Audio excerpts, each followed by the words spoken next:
উত্তর পূর্ব কোণ মানে ঈশান কোণ, সেটা তো প্রচন্ড ইম্পর্টেন্ট, আপনারা জানেন। বাড়ির এই কোণটা কি সত্যি আপনার বাড়ির স্পিরিচুয়াল কম্পাস? আপনার বাড়ির নর্থ ইস্ট কর্নারটা কোথায়? আজই কম্পাস নিয়ে সেটাকে খুঁজে বের করুন। কারণ ট্র্যাডিশনাল বাস্তুতে এই জায়গাটাকে বলা হয় ঈশান কোণ। আজ আমি বলবো কেন এই কর্নারকে এত গুরুত্বপূর্ণ ধরা হয়। নমস্কার, আমি দিব্যশ্রী, আপনারা দেখছেন আমার চ্যানেল অ্যাস্ট্রো বাস্তু। ঈশান কোণকে ট্র্যাডিশনাল বাস্তুতে স্যাক্রেড এবং স্পিরিচুয়ালি সিগনিফিকেন্ট জোন হিসেবে কিন্তু দেখা যায়।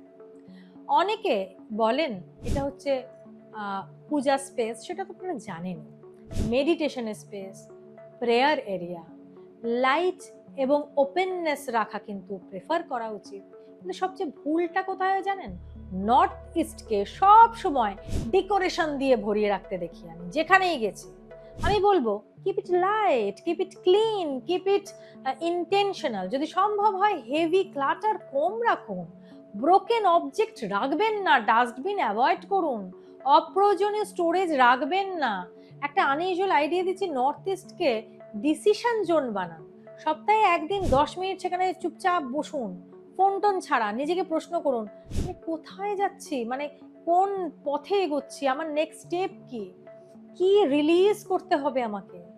এটা ট্র্যাডিশনাল বাস্তু রুল নয়, কিন্তু স্পিরিচুয়াল স্পেসকে মিনিংফুল করে তুলতে পারে। কারণ ঈশান কোণ শুধু বাড়ির একটা ডাইরেকশন নয়, আপনার নিজের ভেতরের ডাইরেকশনও কিন্তু ঠিক করার একটা রিমাইন্ডার হতে পারে।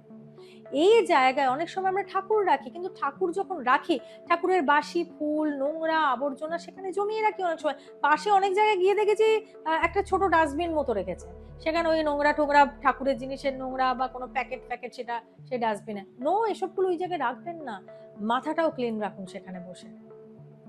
নমস্কার, আমি দিব্যশ্রী। যদি প্রোগ্রামটা ভালো লেগে থাকে তবে অবশ্যই চ্যানেলটাকে সাবস্ক্রাইব করে পাশে থাকা বেল আইকনটা ক্লিক করুন, যাতে এমন ভিডিও সবার আগে আপনার কাছে পৌঁছে যায়। নমস্কার।